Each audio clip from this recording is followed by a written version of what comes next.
আমাদের যুব সমাজ এটাই বোঝে না যে নামাজটা ছেড়ে দেওয়াটা কুফরি। নামাজ যে না পড়া, ছেড়ে দেওয়া, ইচ্ছা করে না পড়াটা কুফরি, এটা ওদেরকে কেউ শেখায় নাই। 20 বছর পড়াশোনা করেছে বিশ্ববিদ্যালয়ে, স্কুল কলেজ বিশ্ববিদ্যালয়ে 20 বছর পড়াশোনা করেছে, কেউ কোন স্যার ওদেরকে শেখায় নাই যে নামাজ ছেড়ে দিলে কুফরি হয়। এবং এদের সংখ্যা লক্ষ লক্ষ না, মনে হয় কোটি কোটি হবে যুব সমাজ, যারা 20-25 বছর পড়াশোনা করে নামাজ যে কুফর, নামাজ ছেড়ে দেওয়া যে কুফরি, এটা শিখে নেয়। আর নবীজি বলেছেন, মান তারাকা সালাতান মুতাআম্মিদান ফাকাদ কাফারা। যে কোনো মাযহাবের ইমাম সাহেবকে জিজ্ঞাসা করে দেখেন, যে কোনো মাযহাবের আলেমকে জিজ্ঞাসা করে দেখেন, এই হাদিসটা আপনাকে শুনিয়ে দিবে। যে ব্যক্তি ইচ্ছাকৃতভাবে নিজের উপর ফরজ নামাজ ছেড়ে দিল, সে কুফরি করলো। কি করলো? তো এই যুব সমাজকে কে শিখাবে যেটা কুফরি? বহু ছেলে পেলে আমি তো দেখেছি, ওয়াজ মাহফিল অ্যারেঞ্জ করা হয়েছে, এশার ওয়াক্ত হয়ে গেছে, সবাই নামাজে দাঁড়িয়েছে, অর্ধেকের বেশি নামাজ বাদ দিয়ে দূরে দাঁড়িয়ে হট্টগোল করছে, হই উল্লাহ করছে। এখানে ওয়াজে আসছে বক্তাকে দেখার জন্য আসছে। নামাজ নাই, ওয়াজ শুনে কি করবা তুমি? নামাজ ইম্পর্টেন্ট না ওয়াজ ইম্পর্টেন্ট? নামাজ না থাকলে ইসলাম থাকে? আমি আজকে একটা হাদিস পড়ে আসছি, আস্তে আস্তে পড়তে আসছিলাম এগুলা, যে ইসলামের শেষ জামানায় ইসলামের যে বিষয়গুলো উঠে যাবে, হ্যাঁ, ইসলামের যে বিষয়গুলো উঠে যাবে, তার মধ্যে অন্যতম একটা হচ্ছে আল্লাহ পাকের আইন, আল্লাহ পাকের শাসন। উঠে যায় নাই সারা বিশ্ব থেকে? আস্তে আস্তে আস্তে উঠে গেছে না? আচ্ছা, এরপর বাকি থাকবে নামাজ। এরপর বাকি থাকবে কি? নামাজ। ওই নামাজ হবে সর্বশেষ ইসলামের রুকন, যেটা সর্বশেষে উঠে যাবে, নামাজও উঠে যাবে। এখন দেখেন তো সমাজের কত পার্সেন্ট মানুষ নামাজ পড়ে? কত পার্সেন্ট? একটু হিসাব করবেন, খালি মসজিদে ফজরের ওয়াক্তে আর এশার ওয়াক্তে যাওয়া আসা করে বুঝতে পারবেন যে নামাজ কত পার্সেন্ট মানুষ পড়ে, 5 ওয়াক্ত নামাজ কত পার্সেন্ট মানুষ পড়ে। তাহলে এই যে নামাজ শেষে উঠে যাবে, তাহলে শেষের সময় আমরা চলে আসছি না? আর সবার প্রথমে উঠে যাবে এই উম্মতের মধ্যে আমানত। কি উঠবে ভাই? এটা তো পুরো ঢাকা শহর থেকে উঠে গেছে। ঢাকা শহর কেউ কাউকে বিশ্বাস করতে পারে না, স্বামী পর্যন্ত স্ত্রীকে বিশ্বাস করতে পারে না, স্ত্রী স্বামীকে বিশ্বাস করতে পারে না, ভাই ভাইকে বিশ্বাস করতে পারে না, বোন বোনকে বিশ্বাস করতে পারে না। হ্যাঁ, ইমাম সাহেবকে কমিটি বিশ্বাস করতে পারে না, কমিটিকে ইমাম সাহেব বিশ্বাস করতে পারে না, মাহফিল কমিটিকে বক্তা বিশ্বাস করতে পারে না, বক্তাকে মাহফিল কমিটি বিশ্বাস করতে পারে না। হ্যাঁ, তারপর দেখা যায় যে বস, অফিসের বস কর্মীদেরকে বিশ্বাস করতে পারছে না, কর্মীরা বসকে বিশ্বাস করতে পারছে না, শাসক জনগণকে বিশ্বাস করতে পারে না, জনগণ শাসককে বিশ্বাস করতে পারে না। সর্বত্র চলছে অবিশ্বাসের যুগ। বাজারে যাবেন কেনাকাটা করতে, বলবে একদম টাটকা ভাই, একদম ফ্রেশ, 7 দিনের জিনিস ফরমালিন মায়ের আপনাকে খাওয়াই দিয়ে দিল। বিরিয়ানি তো আমাদের এখানকার একটা কালচার। বিরিয়ানির ইয়েতে যাবেন, গরু বলে যে কত কুকুর শিয়াল খাওয়াই দিচ্ছে আল্লাহ ভালো জানে, তাই না? গরু খাসি বলে কুকুর শিয়াল খাওয়াই দিচ্ছে, একদম তাজা দেশি মুরগি বলে মরা মুরগি খাওয়াই দিচ্ছে। হ্যাঁ, বড় বড় রিনাউন্ড কয়েকটা অভিযান করলো না কয়েকদিন আগে, দেখলেন মানুষকে মারার মতো বিষাক্ত রং মিশিয়ে খাওয়াই দিচ্ছে। আমানত সবার আগে উঠে যাবে, আমানত, বিশ্বাস। আমানতদার ব্যক্তিকে বলা হবে খেয়ারতকারী ব্যক্তি, আর খেয়ারতকার যে, ওকেই বলা হবে আমানতদার। যে আমানতদার তাকে বলা হবে খেয়ানতকারী, আর যে খেয়ানত করে ওকেই বলা হবে আমানতদার। তখন আল্লাহ পাকের আযাব আসবে প্রতিটা ক্ষেত্রে। বলবে যে ভাই মাছটা ফ্রেশ, দেখবেন যে পচা মাছ, ভাই যে ফ্রেশ গরুর মাংস, দেখবেন যে ওটাকে একদম ইঞ্জেকশন মেরে মেরে মেরে গরুটাকে ফুলাই দিয়েছে। কোনো কোনো সময় দেখা যায় ডাব খেতে আসেন শহরে, ডাব রাস্তার পাশে ডাব বিক্রি করতেছে, ডাব কেটে দেখবেন পানি অর্ধেক নাই, সিরিঞ্জ দিয়ে পানি বের করে ফেলছে। কোন যুগে আসে?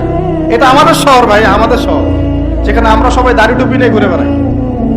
আমরা বাইরে একটা অভিনয় করতেছি, আমরা আসলে বাইরে একটা অভিনয় করতেছি। আমরা মনে হয় নিজের সাথেই অভিনয় করছি, আমরা এখন মনে হয় নিজেদের সাথেই নিজের অভিনয় করছি। বাইরে গিয়েছি স্ত্রী শপিং করতে, এদিকে বয়ফ্রেন্ডের সাথে ডেটিং মেটিং করে বাসায় এসে স্বামীকে বলছে তোমার জন্য শার্ট কিনে নিয়ে আসলাম। হ্যাঁ, এদিকে স্বামী বাসা থেকে বের হয়েছে, ওইদিকে অফিসের কলিগদের সাথে দুই চারটার সাথে তার অবৈধ সম্পর্ক। ঠিক আছে, মানি ব্যাগ সার্চ করলে কন্ডম পাওয়া যায়, মানি ব্যাগ সার্চ করলে কি পাওয়া যায়? কন্ডম পাওয়া যায়। এবার প্রোটেকশন, এগুলো না করলে এইডস এর রোগ হবে। শিখিয়েছে যে যৌন সম্পর্ক করেন, অবৈধ যৌন সম্পর্ক করেন, কিন্তু প্রোটেকশন নিয়ে করেন। এগুলো শেখাচ্ছে মানুষ। তো এই জেনাকারী সমাজের উপর আল্লাহর গজব আসবে না তো কি আসবে বলেন? কি আসবে? ও বাইরে গিয়ে আরো 2-3টা মেয়ের সাথে সম্পর্ক করে বাসায় আসে, স্ত্রীকে বলছে আমি আমি তোমাকেই সবচেয়ে বেশি ভালোবাসি। মানে এখানে জেনাকে উস্কে দেওয়া হচ্ছে, আর হালাল সম্পর্ক, হালাল বিবাহ, এটাকে প্রতিবন্ধকতা সৃষ্টি করা হচ্ছে। আপনি হালাল বিয়ে করতে চান, পারবেন না, কঠিন। যৌতুক, এখানে আবার যৌতুকের ব্যাপার আছে। ভাবখানা এমন যে বিয়ে মানে একটা বাণিজ্য, মানে যখন মেয়ের বাবা বিয়ে দিবে, মেয়েটাকে পার করছে, বড় অঙ্কের একটা টাকা দরকার এখানে, হ্যাঁ। আর ছেলের বাবা যখন মেয়ে নিয়ে আসছে, সেখানে আবার বড় অঙ্কের যৌতুক ইম্পোজ করছে। মেয়ের বাবা দিচ্ছে বড় অঙ্কের মোহর, আমার মেয়েকে বিয়ে করতে চাও, 20 লাখ টাকা মোহর লাগবে। ও ছেলের সামর্থ্য নাই, ও বলছে ঠিক আছে, আচ্ছা লেখুক, পরে বাসর রাত্রে মাফ করাই নিব। আর বাসর রাত্রে মাফ করাই নিচ্ছে, তারপরে সারা বছর, এটা সারা জীবন দেওয়ার কোনো নাম নাই। মেয়ের হক আর সে পেল। এদিকে মেয়ের বাপও কম চালাক না, হ্যাঁ, সে আবার মোহর যেমন বাড়িয়েছে, ছেলের বাপও কম চালাক না, সে আবার এদিকে যৌতুক ইম্পোজ করেছে। ওই যৌতুকের টাকাটা নিয়ে মোহরটা দিব। সবাই চালাক, সবাই স্মার্ট। মানে প্রতারণা, অবিশ্বাসের যুগ চলছে। এটা প্রতারণা, অবিশ্বাসের যুগ। একটা মেয়েকে বাইরে পাঠিয়েছেন বাবা, সেই মেয়ে বাবার কাছে খুব ভালো, দুধ খেতে মানে নাক চিপলে দুধ বেড়ায়, এমন একটা অবস্থা মেয়ের। বাইরে দেখবেন প্রাইভেটে গিয়ে, কোচিং এ গিয়ে 8-10টা প্রেম করা শেষ। হ্যাঁ, ছেলেকে পাঠিয়েছেন ইউনিভার্সিটি, বিশ্ববিদ্যালয়, আমাদের শহরেই, ছেলে খুব ভালো বাবার কাছে, একদম নাক চিপলে দুধ বেড়ায়। বাইরে গিয়ে দেখবেন এদিকে 8-10টা মেয়ের সাথেও সম্পর্ক করা শেষ। এই যে পিচ্ছি ছেলেকে আমরা রাস্তাঘাটে দেখি, ঢাকা শহরের কিশোর গ্যাং তৈরি করেছে, কিশোর গ্যাং, হ্যাঁ, গুন্ডামি। ওই তামিল কিছু মুভিজ দেখায়, হ্যাঁ, মারামারি করছে, একটা ঘুষি দিলে একদম গাছের উপর উঠে যায়, হ্যাঁ, ওগুলো দেখে শিখছে। হকি স্টিক নিয়ে, চাকু চাপাতি নিয়ে ঘুরে বেড়াচ্ছে। আমরা টঙ্গি দিয়ে আসার সময় দেখেছি, আমাদের সামনে, আমাদের গাড়ির সামনে দৌড় দিয়ে ছো মেরে একটা মেয়ের কান থেকে একদম দুল ছিঁড়ে নিয়ে চলে গেল। কানে দুল পরে আছে একটা মহিলা, কান টেনে ছিঁড়ে নিয়ে চলে গেল। মোবাইল ফোনে কথা বলছেন, গ্লাসটা খোলা, এইটুক সময়ের মধ্যে ছো মেরে মোবাইল ফোন নিয়ে চলে গেল। হ্যাঁ, এটা আমাদের শহর। ছোট ছোট বাচ্চা কাছে 8-10 বছর, 15 বছর, হাইস্ট 20 বছর বয়স হবে, কিশোর গ্যাং। আবার এতটুকু ছেলেকে দেখেছি, এই যে কিছু প্লাস্টিকের মধ্যে কি জানি টানে, আমাদের শহরের মধ্যে মাদক সর্বত্র। আমাদের যুব সমাজ, এই শহরের যুব সমাজ দেখবেন, যাদের বাপের একটু টাকা পয়সা আছে, ওকে আর কে পায়? ওকে একটা বাইক কিনে দিয়েছেন, হ্যাঁ, ওই R15 টাইপের একটা বাইক দিয়েছেন, ব্যাস তারপরে সারা দুনিয়া ঘুরে বেড়ান। আর এই তো আমরা যে রাস্তাগুলো দিয়ে হাঁটাচলা করি, পিছনে মেয়ে তো থাকবেই বাইক থাকলে। আর মেয়ের অবস্থাটা এমন যে পোশাক তো নাই। মনে করেন ছেলের পোশাক এখন মেয়ে পরছে, মেয়ের পোশাক ছেলে পরছে না, এখন তো ওই যুগ চলছে। এখন এই পোশাক পরে ছেলেকে পিছন থেকে এমন ভাবে জড়িয়ে ধরে যাচ্ছে রাস্তা দিয়ে, ওপেনলি, পাবলিকলি, মনে হচ্ছে ওর স্বামী মনে হয়। আপনি কি আপনার স্ত্রীকে নিয়ে এভাবে ঘুরে বেড়ান? আপনি নিজে আপনার স্ত্রীকে নিয়েও এভাবে ঘুরতে লজ্জাবোধ করেন, আর তার সাথে তার কোনো হালাল সম্পর্কই নাই, জড়ায় ধরে ঘুরে বেড়াচ্ছে। মনে হচ্ছে খালি ওই বাইকের মধ্যে একটা বালিশ দিতে পারলে ভালো হতো, একটা বালিশ আর একটা শোয়ার জায়গা দিলে বাকি কাজটা এখানেই করে ফেলে পাবলিকলি। নবীজি এটাই বলেছিলেন, শেষ জামানায় রাস্তাঘাটে মানুষ জেনা করবে, এটা দেখার জন্য ঢাকা শহর সবচেয়ে ভালো জায়গা। এখন ঢাকার মতো বড় বড় যে শহরগুলো আছে না, সবগুলো এগুলো জাজল্যমান দৃষ্টান্ত হয়ে আছে। রাস্তাঘাটে মানুষ জেনা করবে। মেয়েকে পড়তে পাঠিয়েছেন, টিউশন দিয়েছেন, টিচারের সাথে অবৈধ সম্পর্ক করা শেষ। কোন জায়গায় টিচারকে বাসায় নিয়ে আসছেন, বাসায় এসে আমার মেয়েকে পড়ায় যান, কত বড় বুদ্ধিমান পিতা আপনি, হ্যাঁ, অলরেডি দেখবেন তার সাথে তার ঘটনা ঘটা শেষ হয়ে গেছে। আর মেয়েরা আপনাকে বলবে না, কারণ কেউ মানে বাধ্য হয়ে এসব জায়গায় ভিকটিম হয়ে যায়, আবার কেউ নিজের ইচ্ছাতেই কাজগুলো করে। এমন নয় যে সব মেয়ে ধর্ষিত হচ্ছে ছেলেদের আগ্রাসনের কারণে, ব্যাপারটা এমন নয়। বহু মেয়ে নিজের ভুলের কারণে ধর্ষিত হয়, বহু মেয়ে নিজের খারাপ স্বভাবের কারণেও তার ইজ্জত হারিয়ে ফেলছে। একটা মেয়ে যে রাত্রে 12টা, 1টা, 2টা বাজে বাইক নিয়ে ঘুরছে, ওকে কি রাস্তাঘাটে ঘুরতে 12টার সময় কেউ বলেছিল? এখন যদি এই 2টা 3টা ছেলে মিলে ওকে ধর্ষণ করে, দোষটা কি ছেলেটার হবে না মেয়েটার দোষ নাই? এখানে মেয়ের বাবার দোষ নাই, মেয়ের ফ্যামিলির দোষ নাই? তাহলে আমরা শুধু কেন ছেলেদের দিকে ফোকাস করি কেন? ছেলে তো অপরাধী, ছেলে তো অপরাধ করেছেই, ছেলের তো বাপ আগেই মরে গেছে। ছেলের বাপ যদি বেঁচে থাকতো তাহলে ছেলেকে তো আদব কায়দা শেখাতো, ছেলেকে শেখাতো যে দেখো বাবা, আমরা আমাদের সন্তানদেরকে শেখাই বাবা, সেটা হলো ইঁদুরের মতো বড় হয়েও না, সিংহের মতো বড় হয়েও। ইঁদুর কি করে? ইঁদুর রাতের অন্ধকারে মানুষের বাসায় বাসায় চুপচুপ করে খেয়ে বেড়ায়, দেখবেন, তাই না? যারা রাতের অন্ধকারে জেনা করে বেড়ায় এরা ইঁদুরের মতো। রাতের অন্ধকারে খালি এই হোটেল ওই হোটেল, এই ঘরে এই ঘরে ঘুরে বেড়ায়, এই প্রেমিকার ঘর এই প্রেমিকার ঘর, এই ফ্ল্যাটে ওই ফ্ল্যাটে ঘুরে বেড়ায়। আর যারা সিংহ পুরুষ তারা বিয়ে করে প্রকাশ্য স্ত্রীকে নিয়ে ঘুরে বেড়ায়। তো আমরা আমাদের ছেলেদেরকে এটা শিখাই না তো, বরং আমরা শিখাচ্ছি তোমাকে নিজের পায়ে দাঁড়াতে হবে, বড় হবা, 30-35 বছর হোক তারপর বিয়ে করো। আর এই 18 বছর হওয়ার 18 বছর হয়ে গেছে, 18 থেকে এই যে 30, এই 12 বছরে তার তো যৌবনের তাড়না ছিল। এই তাড়না মেটাতে না পেরে সে পতিতালয়ে গিয়েছে, ওই যে কার কার ফ্ল্যাটে গিয়েছে, কোথায় কোথায় মাদকের আসরে বসেছে, মেয়েদেরকে নিয়ে এইখানে ওইখানে ঘুরে বেরিয়েছে। আমরা তো এমনও দেখেছি যে গাড়ির মধ্যে ছেলের কোলে মেয়ে ঘুরে ঘুরে বেড়াচ্ছে এখানে। এই শহরগুলোর মধ্যে আল্লাহ পাকের আযাব আসবে না তো কি আসবে আমাকে বলেন? সে জামানায় যে কয়েকটা পাপের কারণে আযাব আসে তার মধ্যে অন্যতম সেরা পাপটা হচ্ছে জেনা। আমরা এই শহরটাকে জেনার শহর বানিয়ে ফেলেছি, জেনার শহর। এগুলো গেল অবিবাহিতদের কথা। ইভেন ইউনিভার্সিটি গুলোর মধ্যে গিয়ে দেখবে, ইউনিভার্সিটিতে গোল করে গ্রুপ স্টাডি করছে, গোল করে, এবং ছেলের কাপড় মেয়ে পড়ছে, মেয়ের কাপড় ছেলে, কাপড়ের কোনো বালাই নাই। নবীজি বলেছিলেন শেষ জামানায় 2 শ্রেণীর মানুষ আসবে, আমি এদেরকে দেখি নাই। নবীজি দেখেন নাই মানে 1400 বছর আগে ওরা ছিল না। এক শ্রেণী হচ্ছে হাতের মধ্যে মানুষকে মারার কিছু অস্ত্র নিয়ে ঘুরে বেড়াবে, এরা মানুষকে নির্মম ভাবে পিটাবে, নির্মম ভাবে পিটাবে, নির্মম ভাবে মানুষকে পিটাবে। এই শ্রেণীকে আমি দেখিনি, এরা আসবে পরে। আর এক শ্রেণী হচ্ছে এমন এক শ্রেণীর মহিলা বের হবে যারা কাপড় পরেও নগ্ন থাকবে, নিজেরাও আকৃষ্ট হবে, অন্যকে আকৃষ্ট করবে। তো এই মেয়েদেরকে তো দেখতে পাচ্ছেন এখন, পাচ্ছেন না?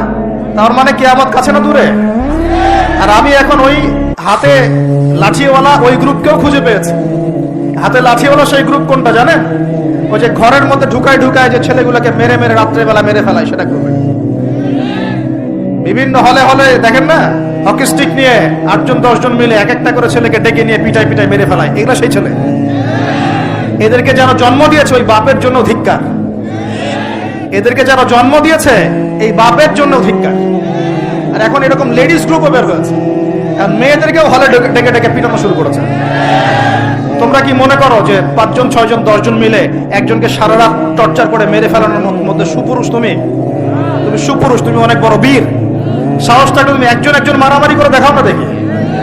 তোমার এত বড় সাহস, তাহলে একজন একজন মারামারি করে দেখাও না। আসো রিংয়ের মধ্যে, আসো রিংয়ের মধ্যে আসো, তারপর দেখি তোমার কত শক্তি, আমাদের কত শক্তি। একজন 1-on-1 ব্যাটেলে আসো দেখি, খালি হাতে 1-on-1 ব্যাটেলে আসো। 8 জন 10 জন মিলে একটা বুয়েটের ছেলে, একটা মেডিকেলের ছেলে, একটা অমুকের ছেলে, তমুকের ছেলে, বাবা মায়ের স্বপ্ন লালন করা ছেলেগুলোকে ঘরের মধ্যে ঢুকাবা, সারা রাত পিটায় মেরে ফেলবা, এটাকে তোমরা সাফল্য মনে করো, বীরত্ব মনে করো? এই ছেলেগুলোকে জন্ম দিয়েছে যে পিতা মাতা, এদের জন্য ধিক্কার আমার পক্ষ থেকে। আপনারা এইসব সন্তান জন্ম দিতে গেলেন কেন? খিদির আলাইহিস সালাম বেঁচে থাকলে ছোটবেলায় মেরে ফেলতো এদেরকে। ওই যে খিদির আলাইহিস সালাম ছোটবেলায় একটা বাচ্চাকে মেরে ফেলছিলেন না? মুসা আলাইহিস সালাম বলেছিলেন যে একটা বাচ্চাকে কেন মেরে ফেললেন? তখন খিদির আলাইহিস সালাম বলেছিলেন এই ছেলেটা যদি বড় হয়, বড় হলে অনেক বড় কাফের হবে। আল্লাহ আগে জানিয়ে দিয়েছেন, এই জন্য আগে মেরে দিয়েছে। এই বাচ্চাগুলোকে নিতে গেলেন কেন? কোন রকম লজ্জাবোধও নাই, চক্ষু লজ্জা নাই। এরপর যখন আইন শৃঙ্খলা বাহিনী এদেরকে অ্যারেস্ট করে নিয়ে যায়, বীরের মতো হাসতে হাসতে চলে যায়। ও জানে যে আমার কোনো সমস্যা হবে না, ফাঁক ফোকর দিয়ে বেরিয়ে চলে আসবে। তোমরা এগুলোকে বীরত্ব মনে করো, তোমরা বীরত্ব মনে করো, সুপুরুষ হয়ে গেছো তোমরা। এতই যদি ক্ষমতা থাকে, সাহস থাকে, তো একজন একজন মারামারি করো না কেন? 1-on-1 ব্যাটেল আসো, তারপর দেখো কে জিতে কে হারে। 10 জন মিলে একজনকে পিটাবা, মনে করছো খুব বড় বীর হয়ে গেছো।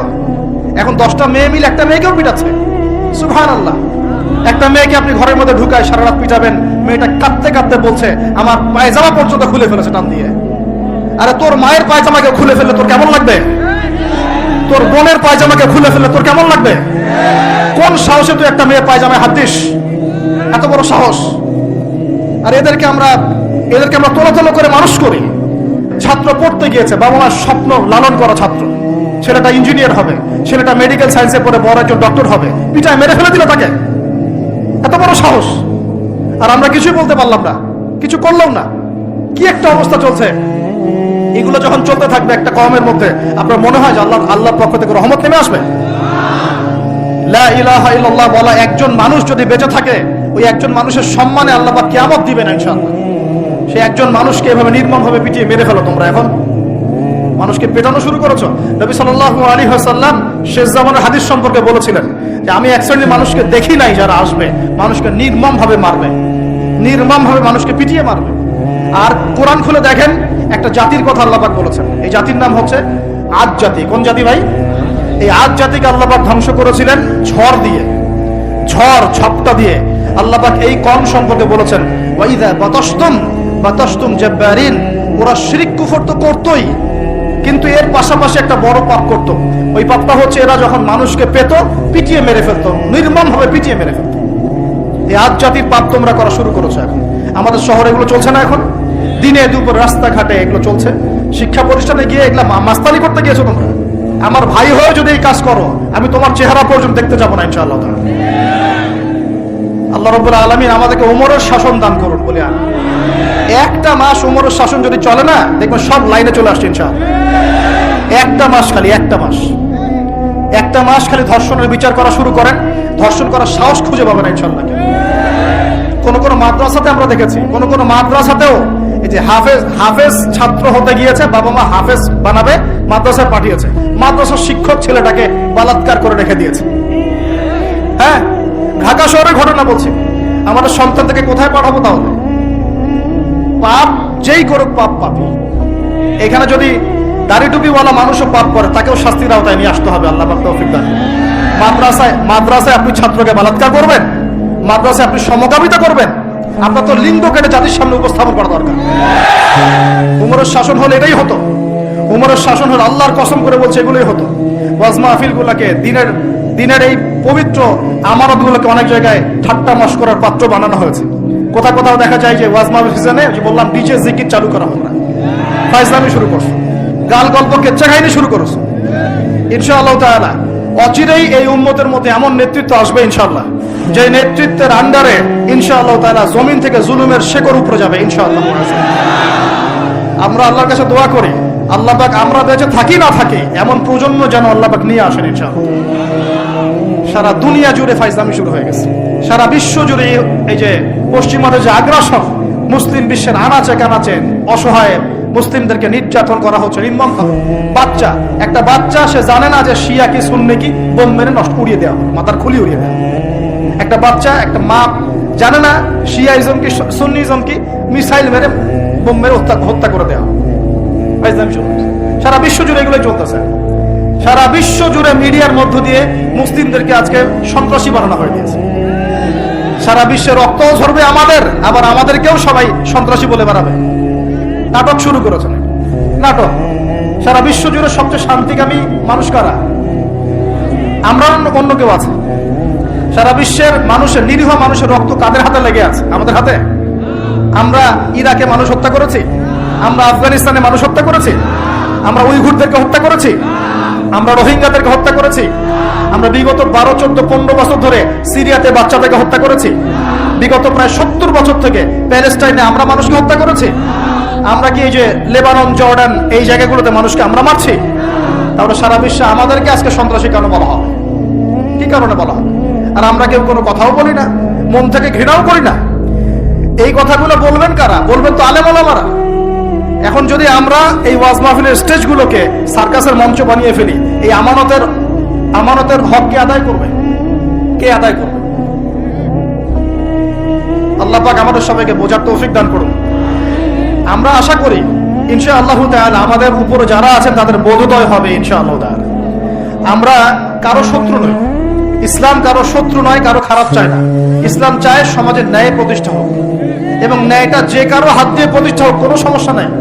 এক্স ওয়াই জেড যেই হোক না কেন, যার হাতে ন্যায় প্রতিষ্ঠা হবে আমরা তার জন্য দোয়া করবো ইনশাআল্লাহ। আর যে অন্যায়কে প্রশ্রয় দিবে, প্রতিষ্ঠা করবে, আমরা তার ধ্বংসের জন্য আল্লাহর কাছে দোয়া করবো ইনশাআল্লাহ। আর আল্লাহ পাকের গজব যখন নেমে আসবে কেউ ঠেকাতে পারবে না ইনশাআল্লাহ। আমি বলে দিয়েছি প্রথমেই, সবকিছু মালিককে, সব ক্ষমতা কার হাতে? প্রিয় যুবক ভাইয়েরা, স্পেশালি আগামী দিনে ইসলামের পতাকা হাতে নিয়ে বিশ্বকে চ্যালেঞ্জ করার জন্য এখন থেকে প্রস্তুত হয়ে যান। একদিনের মাহফিল দিয়ে কিছু হবে না, একদিনের মাহফিল দিয়ে গরম বক্তব্য দিয়েও কিছু হবে না। আপনাদের সবাইকে কনস্ট্রাকটিভ কাজ করতে হবে। প্রত্যেক মুসলিম ভাইকে 5 ওয়াক্ত নামাজ আদায় করতে হবে, আল্লাহ পাক তৌফিক দান করুন। প্রত্যেক ভাইয়ের যাদের যাকাত ফরজ হয়েছে, যাকাত অবশ্যই দিতে হবে ইনশাআল্লাহ। বেশি বেশি দান সদকা করবেন। নিজের পরিবারের মধ্যে কোনোভাবেই অনইসলামিক কোনো সংস্কৃতি আসতে দিবেন না। নিজের পরিবারের মধ্যে পর্দা প্রতিষ্ঠা করবেন। কোনো অবস্থাতেই হারাম রিজিকের দিকে যাবেন না ইনশাআল্লাহ। আপনার সন্তান সন্ততি থেকে ছোটবেলা থেকেই মুসলিম রূপে মানুষ করবেন, কোনো রকম অমুসলিম কালচারে বড় করবেন না। আপনার সন্তান থেকে ছোটবেলায় কোরআন শেখাবেন, হাদিস শেখাবেন, আলেম ওলামা সোহবত দিবেন, হকপন্থী আলেম চিনবেন, তাদের কাছে সন্তান থেকে পাঠাবেন ইনশাআল্লাহ। ইসলামকে নিয়ে ঠাট্টা বিদ্রুপ করবেন না, রং তামাশা করবেন না। এই যুগ সম্পর্কে সচেতন থাকবেন, কি হচ্ছে, কি চলছে, হাদিসে কি আছে, কোরআনে কি আছে, সামনে কি হতে পারে, সচেতনতা তৈরি করবেন। এই চলমান ফিতনাময় পরিবেশে নিজের ঈমান আমলকে এমন ভাবে ধরে রাখবেন যেমন করে হাতের মধ্যে মানুষ আগুন ধরে রাখে, ঈমান ধরে রাখে। পরিবারের মধ্যে বেপরদামিকে স্থান দিবেন না। পরিবারের ছেলে কি করছে, মেয়ে কি করছে, আপনার আত্মীয় স্বজনের হক ঠিক আছে কিনা, প্রতিবেশীর হক ঠিক আছে কিনা, প্রতিটা বিষয় as a Muslim leader of the family আপনাকে এগুলো দেখতে হবে, আল্লাহ পাক তৌফিক দান করুন। এবং বেশি বেশি সামাজিক কিছু অ্যাসোসিয়েশন গড়ে তুলবেন যেগুলো সামাজিক অন্যায়গুলোকে প্রতিরোধ করবে ইনশাআল্লাহ, সামাজিকভাবে ন্যায় ছড়িয়ে দিবে, সামাজিকভাবে ইসলাম ছড়িয়ে দিবে ইনশাআল্লাহ তাআলা। শিক্ষা প্রতিষ্ঠান গড়ে তুলবেন যেখানে জেনারেল এবং ইসলামিক শিক্ষার সমন্বয় থাকবে, আলোকিত প্রজন্ম গড়ে উঠবে ইনশাআল্লাহ তাআলা। এরকম সমাজের অবস্থায় কি আল্লাহর আযাব আসবে না রহমত আসবে? এই হচ্ছে আমাদের সমাজের অবস্থা। এখন কতগুলো বলে শেষ করব। প্রতি ঘরে ঘরে ব্যভিচার ঢুকে পড়েছে, ঘরে ঘরে ব্যভিচার, পরকিয়া ঢুকেছে, পরকিয়া। আর অর্থনৈতিক ক্ষেত্রে ঘরে ঘরে ঢুকেছে সুদ আর সুদ, ঘুষ ঢুকেছে ঘুষ, এদিকে সুদ ঢুকেছে, দুর্নীতি ঢুকেছে, অন্যের সম্পদ অন্যায়ভাবে হস্তক্ষেপ করার নোংরা সংস্কৃতি ঢুকে পড়েছে প্রত্যেক জায়গায় জায়গায়। আমাদের ইয়াং জেনারেশন নিজেদের ইতিহাস ভুলে গেছে যে আমরা কার উত্তরসূরি। খালেদ বিন ওয়ালিদের নামও তারা জানে না, উমর ইবনে খাত্তাবের নাম জানে না, তারেক বিন জিয়াদকে চিনে না, মুহাম্মদ বিন কাসিমকে চিনে না। এরা ক্রিস্টিয়ানো রোনাল্ডোকে চিনে, এরা মেসিকে চিনে, নেইমারকে চিনে, এরা আমাদের ক্রিকেটারদেরকে চিনে। মাশাআল্লাহ, দেখো দিন দিন আমরা বিপথে যাচ্ছি, তারা হেদায়েতের দিকে আসছে। যারা এখন বিপদগামী ছিলেন আমরা মনে করতাম, তারাই এখন হেদায়েতের দিকে আসছেন। আর আমরা এখন মুসলিম ঘরে জন্মগ্রহণ করে নামাজ ছেড়ে দিচ্ছি, কোরআন পড়া ছেড়ে দিচ্ছি। এটা কি ধরনের কথা? আমার পরিবারের মা বোনরা কিভাবে বেপরদায় বাইরে যায়? আমার পরিবারের কর্তা আমি কেমন করে আমার পরিবারের স্ত্রী সন্তান মেয়েরা বাইরে বেপরদায় যাবে, কিভাবে যাবে? আমি তো পরিবারের কর্তা, আমি পরিবারের স্বামী, আমার স্ত্রী কেমন করে বেপরদায় বাইরে যাবে? আমার ছেলে কেন নামাজ পড়বে না? নামাজ না পড়ে সে ভাত খাবে কিভাবে? নামাজ না পড়ে আমার পরিবারে আমার ছেলে ভাত খাবে কিভাবে? আমার মেয়ে কেমন করে ভাত খাবে? অতএব পরিবারটাকে শক্ত করেন, হালাল খান, সামাজিকভাবে ইসলামটাকে এগিয়ে নেন, ইনশাআল্লাহ দেখবেন একদিন বড় পরিসরে ইসলাম কায়েম হয়ে যাবে ইনশাআল্লাহ। আর আমরা কারোর জন্য বদদোয়া করব না, আমরা দোয়া করব আল্লাহ পাক যেন ঊর্ধ্বতন কর্তৃপক্ষ সবাইকে হেদায়েত দান করেন এবং অন্যায়ের বিরুদ্ধে দাঁড়ানোর তৌফিক দান করেন, এবং তাদের হাতে হলেও আল্লাহ পাক ন্যায় প্রতিষ্ঠা করার তৌফিক দান করেন। আর ন্যায় কোনটা ন্যায় কোনটা অন্যায় এগুলো এইসব প্রোটেস্ট্যান্ট মুসলিমরা আপনাদেরকে শেখাতে পারবে না। যারা ইসলাম, কোরআন, সুন্নাহ, সমকালীন বিশ্ব ইতিহাস, অর্থনীতি, সংস্কৃতি, দেশীয় কালচার সব সম্পর্কে জ্ঞান রাখে, এই মানুষরা আপনাকে বলতে পারবে কোনটা সত্য, কোনটা মিথ্যা, কোনটা হক, কোনটা বাতিল। একজন কবর পূজারী আপনাকে কি হেদায়েত দিবে? একজন মাজার পূজারী আপনাকে কি হেদায়েত দিবে? একজন বেদাতি আপনাকে কি হেদায়েত দিবে? হেদায়েত তো নিতে যান খালি ওদের কাছে, আর জ্ঞানী মানুষকে তো মূল্যায়ন করেন না। যারা বুদ্ধি বিক্রি করে খায় ওদের কাছে পরামর্শ নিচ্ছেন। আর কিছু বিষয় বলতে বলতে মুখের ফেনা উঠিয়ে দিলাম, তারপরেও কোনোদিনও বললেন না যে হ্যাঁ কথাটা গ্রহণ করা যায়। কি আশ্চর্য! যখন একটা সমাজের মধ্যে এই পাপগুলো ছড়িয়ে পড়বে তখন আল্লাহ পাকের গজব আসবে, এটা আসবেই। প্রতিরোধ কিভাবে? প্রতিরোধ করার কোনো সুযোগই নাই, আপনাকে প্রতিকারও করার কোনো সুযোগ নাই। তওবা করে আল্লাহর কাছে ফিরে আসতে হবে, এটাই সলিউশন, এটাই সলিউশন। এই যে আমরা শহরের কথাই বলছিলাম, আমাদের সমাজের অন্যতম বড় একটা কিয়ামতের আলামত হচ্ছে উঁচু উঁচু বিল্ডিং নির্মাণের প্রতিযোগিতা। নবীজি জীবনের শেষের দিকে যে হাদিসগুলো বলেছেন, শেষের দিকে, তার মধ্যে কিয়ামতের বড় দুইটা আলামত বলেছেন। তার মধ্যে একটা হচ্ছে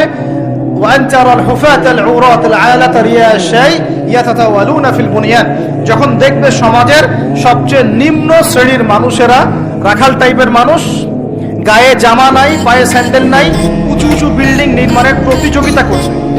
ধনীরা বিল্ডিং নির্মাণ করবে এমনটা নবীজি বলেন নাই।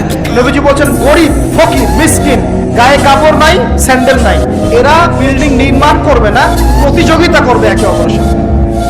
এখনকার আরব বিশ্বটের জাজল্যমান দৃষ্টান্ত, এখনকার আরব বিশ্বটের জাজল্যমান দৃষ্টান্ত। অনেক সালফে সালেহিন বলেছেন এই হাদিস থেকে আরবদেরকে ইশারা করা হয়েছে। এটা আমাদের ঢাকার মধ্যে চলে আসছে। আজকালকে যার এক জায়গা টাকা পয়সা ছিল না, আজকে 10 তলা 20 তলা ফ্ল্যাটের মালিক। কিভাবে সম্ভব? সুদের মধ্য দিয়ে সম্ভব, দুর্নীতির মধ্য দিয়ে সম্ভব, কালো টাকার মধ্য দিয়ে সম্ভব, অন্যের সম্পদ অন্যায়ভাবে হস্তক্ষেপ করার মধ্য দিয়ে সম্ভব। আর মাশাআল্লাহ, যার একটা 5-10 তলা বাড়ি আছে আমাদের শহরে, অন্য মানুষকে মানুষই মনে করে, ভাড়াটিয়াকে মনে করে যে তেলাপোকা, ককরোচ, ছিছি করে তাড়াচ্ছে। কত যে শব্দ! কোনো কোনো সময় এমনও হয়েছে, মানে বাড়ি ভাড়া চাইতে গিয়ে যে বেইজ্জত হতে হয়েছে, মনে হলো যে বাড়ি ভাড়া চাইতে গিয়ে মানে নিজের সম্মান নিজে নষ্ট করে ফেলবে। সুবহানাল্লাহ। কারণ যখন নিম্ন শ্রেণীর মানুষের কাছে অর্থ আসে, তখন কিন্তু এদের মধ্যে কালচার আসে না। কালচার আসে না, সম্পদ আসে ঠিকই, কিন্তু কালচার, সভ্যতা আসে না। তারা অসভ্যই থেকে যায়। কাকে সম্মান দিতে হবে, কাকে দিতে হবে না, সেটাও জানে না। কথা বুঝতে পারছেন? এটা আমাদের সমাজ এখন চলছে, হাইলি কনস্ট্রাক্টেড বিল্ডিংস এর প্রতিযোগিতা। আর আমরা বলবো কেন, এই যে এখনকার সেকুলার রিপোর্ট গুলোই বলছে বেশিরভাগ বিল্ডিং এরই দেখা যায় যে কোনো রকমের ভিত্তি নাই। 5-6 মাত্রা ভূমিকম্প হলেই সব তৎপর করে পড়ে। আরো এই যে অহংকার, আমি একটা ফ্ল্যাটের মালিক, ঢাকা শহরে মনে হচ্ছে যেন পরিচয়ের মানদণ্ড হচ্ছে এটাই। জিজ্ঞাসা যদি করেন যে ভাই আপনার নাম কি করেন, বলবে ওই যে ফ্ল্যাটটা দেখছেন 10 তলা, ওইটা আমার। মাঝখানে এমন যে এটাই তার পরিচয়ের মানদণ্ড।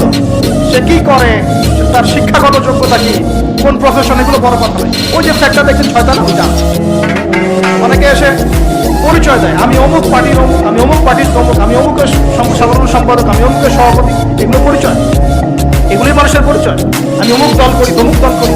পরিচয় কি তোমার? তুমি কি এই পরিচয় দিয়ে কাল কিয়ামতের মাঠে আল্লাহর সামনে দাঁড়াবা? তোমার পরিচয়টা কি?